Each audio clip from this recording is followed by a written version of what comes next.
നമസ്കാരം. പ്രവാസ ലോകത്തെ വാർത്തകളും വിശേഷങ്ങളുമായി സഹ്യ ഗൾഫ് ന്യൂസിലേക്ക് സ്വാഗതം. പ്രധാന വാർത്തകൾ.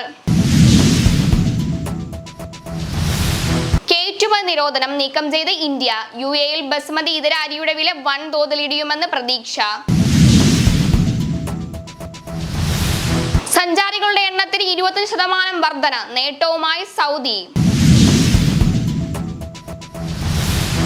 ഇന്ത്യ ഒമാൻ സംയുക്ത സൈനിക പരിശീലനം സലാലയിൽ സമാപിച്ചു. ഹൃദയാഘാതത്തെ തുടർന്ന് മലയാളി ഡ്രൈവർ ഖത്തറിൽ അന്തരിച്ചു. സൗദി തദ്ദേശീയമായി നിർമ്മിച്ച ഡ്രോൺ ഉദ്ഘാടനം ചെയ്തു. ജിദ്ദ ഇന്റർനാഷണൽ മാർക്കറ്റിൽ തീപിടുത്തം. വസന്ത കാഴ്ചകൾ ഒരുക്കി മിറക്കൽ ഗാർഡൻ തുറന്നു. 3 വയസ്സ് വരെയുള്ള കുട്ടികൾക്ക് പ്രവേശന സൗജന്യം. കയറ്റുമതി നിരോധനം നീക്കം ചെയ്ത് ഇന്ത്യ. UAE-യിൽ ബസ്മതി ഇതര അരിയുടെ വില വൻതോതിൽ ഇടിയുമെന്ന് പ്രതീക്ഷ. ചരക്കുകളുടെ കയറ്റുമതി നിരോധനം ഇന്ത്യ നീക്കം ചെയ്തതോടെ ബസ്മതി ഇതര അരിയുടെ വില UAE-യിൽ 20% കുറയുമെന്ന് പ്രതീക്ഷിക്കപ്പെടുന്നു. ഓരോ വർഷവും ദശലക്ഷക്കണക്കിന് ടൺ ബസുമതിയും ബസുമതി അല്ലാത്തതുമായ അരി ഇന്ത്യയിൽ നിന്ന് UAE-യിലേക്ക് കയറ്റുമതി ചെയ്യുന്നുണ്ട്. ഇന്ത്യയിൽ നിന്നാണ് UAE-യിലേക്ക് ഏറ്റവും അധികം അരി ഇറക്കുമതി ചെയ്യുന്നത്. ശനിയാഴ്ച ഇന്ത്യ ബസുമതി ഇതര വെള്ള അരി കയറ്റുമതിക്കുള്ള നിരോധനം നീക്കം ചെയ്തു. ഒരു ടണ്ണിന് $490, ഏകദേശം 1800 ദിർഹം എന്ന നിലയിൽ അടിസ്ഥാന വില നിശ്ചയിക്കുകയും ചെയ്തു. News desk Sahya news, Dubai.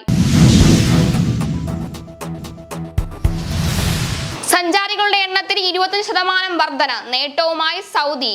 ജനുവരി മുതൽ ജൂലൈ അവസാനം വരെയുള്ള കാലയളവിൽ സൗദി അറേബ്യയിലേക്ക് 17.5 ദശലക്ഷം വിനോദസഞ്ചാരികൾ എത്തിയതായി ടൂറിസം മന്ത്രാലയം. ഈ വർഷത്തെ ആദ്യ 7 മാസങ്ങളിൽ വിനോദത്തിനും അവധിക്കാല ആവശ്യങ്ങൾക്കുമായി വിദേശത്ത് നിന്ന് വന്ന വിനോദസഞ്ചാരികളുടെ എണ്ണം 4.2 ദശലക്ഷമാണെന്ന് മന്ത്രാലയം അറിയിച്ചു.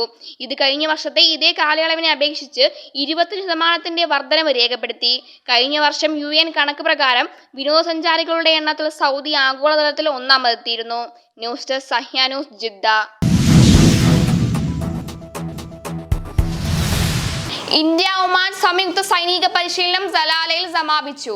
അൽ നജാഹ് എന്ന പേരിൽ ദോഹാർ ഗവർണറേറ്റിൽ നടന്ന ഇന്ത്യ ഒമാൻ സംയുക്ത സൈനിക പരിശീലനം സമാപിച്ചു. റബ്കൂസ് സൈനിക പരിശീലന മേഖലയിൽ നടന്ന പരിശീലനത്തിൽ ഇരു രാഷ്ട്രങ്ങളിലെയും വിവിധ സൈനിക വിഭാഗങ്ങളിലെ 100 കണക്കിന് സൈനികർ പങ്കാളികളായി. സമാപന വേദിയിൽ ഇന്ത്യൻ അംബാസഡർ അമിത് നാരാങ് സന്ദർശിച്ചു. സൈനിക വിഭാഗങ്ങളിലെ പരിചയ സമ്പത്തും അറിവും കൈമാറ്റം ചെയ്തതിന്റെ കൂടി ഭാഗമായാണ് പരിശീലനം സംഘടിപ്പിച്ചത്. News desk Sahya news, Salalah. ഹൃദയാഘാതത്തെ തുടർന്ന് മലയാളി ഡ്രൈവർ ഖത്തറിൽ അന്തരിച്ചു. ഖത്തറിൽ ഹൗസ് ഡ്രൈവറായി ജോലി ചെയ്യുകയായിരുന്ന മലപ്പുറം പുതുപ്പള്ളി സ്വദേശി ജമാൽ ഹൃദയാഘാതത്തെ തുടർന്ന് അന്തരിച്ചു. താമസ സ്ഥലത്ത് വെച്ചുണ്ടായ നെഞ്ചുവേദനയെ തുടർന്ന് ആശുപത്രിയിൽ എത്തിച്ചെങ്കിലും മരണം സംഭവിക്കുകയായിരുന്നു. ഖത്തറിലെ ഉംസ്ലല അലിയിൽ ഹൗസ് ഡ്രൈവറായി ജോലി ചെയ്തു വരികയായിരുന്നു. News desk Sahya news, Doha. Saudi തദ്ദേശീയമായി നിർമ്മിച്ച ഡ്രോൺ ഉദ്ഘാടനം ചെയ്തു. സൗദിയിൽ തദ്ദേശീയമായി നിർമ്മിച്ച ഡ്രോൺ ആകാശത്തിലൂടെ ഇതാദ്യമായി പറന്നു. ഖസീം പ്രവിശ്യ ഗവർണർ അമീർ ഫൈസൽ ബിൻ മിഷാലാണ് ബുറൈദയിലെ യുണൈറ്റഡ് ഡിഫൻസ് കമ്പനി നിർമ്മിച്ച ഡ്രോൺ അൽ അരീദിന്റെ ഉദ്ഘാടനം നിർവഹിച്ചത്. കൂടാതെ ബുറൈദയിലെ സെക്കൻഡ് ഇൻഡസ്ട്രിയൽ സിറ്റിയിലെ ഡ്രോൺ ഫാക്ടറി കേന്ദ്രത്തിന്റെ ഓഫീസ് ഉദ്ഘാടനവും ഗവർണർ നിർവഹിച്ചു. സൈനിക, പ്രതിരോധ, സുരക്ഷാ വ്യവസായങ്ങളിലെ വൈദഗ്ധ്യമുള്ള ഗുദ്രാഗ് ഹോൾഡിംഗ് ഗ്രൂപ്പിന്റെ കീഴിലുള്ള കമ്പനികളിലൊന്നാണ് ഇത്. News desk Sahya news, Riyadh. Jeddah international മാർക്കറ്റിൽ തീപിടുത്തം. ജിദ്ദ ഇന്റർനാഷണൽ മാർക്കറ്റിൽ തീപിടുത്തം. ഞായറാഴ്ച പുലർച്ചെയാണ് തീപിടുത്തം ഉണ്ടായത്. ജിദ്ദയിലെ പ്രശസ്തമായ വാണിജ്യ കേന്ദ്രങ്ങളിൽ ഒന്നാണ് ജിദ്ദ ഇന്റർനാഷണൽ മാർക്കറ്റ്. മലയാളികളടക്കം നിരവധി പേർ ജോലി ചെയ്ത സ്ഥലമാണിത്.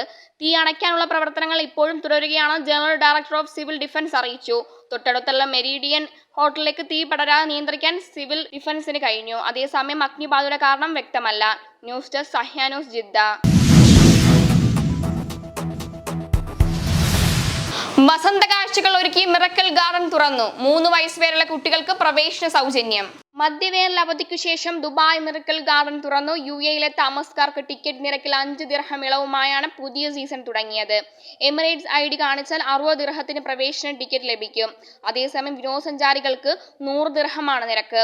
കുട്ടികൾക്ക് 85 ദിർഹവും 3 വയസ്സ് വരെ ഉള്ളവർക്ക് പ്രവേശനം സൗജന്യമാണ്. ഓൺലൈൻ ബുക്കിംഗ് തുടങ്ങി. 15 കോടി പൂക്കളാണ് മിറക്കിൾ ഗാർഡന്റെ ആകർഷണം. 120 തരം ചെടികളിലാണ് ഇത്രയും പൂക്കൾ വിരിഞ്ഞു നിൽക്കുന്നത്. എമിറേറ്റ്സ് വിമാനത്തിന്റെ രൂപം, അംബർല ടണൽ, ലേക്ക് പാർക്ക് തുടങ്ങി വിവിധ രൂപങ്ങളിൽ ചെടികളും പൂക്കളും ഒരുക്കിയിട്ടുണ്ട്. 2013 വാലന്റൈൻസ് ദിനത്തിലാണ് മിറക്കിൾ ഗാർഡൻ പ്രവർത്തനം ആരംഭിച്ചത്. News desk Sahya news, Dubai. ഇനി ഇന്നത്തെ ഗൾഫ് രാജ്യത്തെ കറൻസിയും ഇന്ത്യൻ രൂപയുമായുള്ള വിനിമയ നിരക്കുകൾ. ഇന്നത്തെ ഗൾഫ് ന്യൂസ് ഇവിടെ പൂർണ്ണമാകുന്നു. ഗൾഫ് ന്യൂസ് വീണ്ടും നാളെ ഇതേ സമയം. നന്ദി, നമസ്കാരം.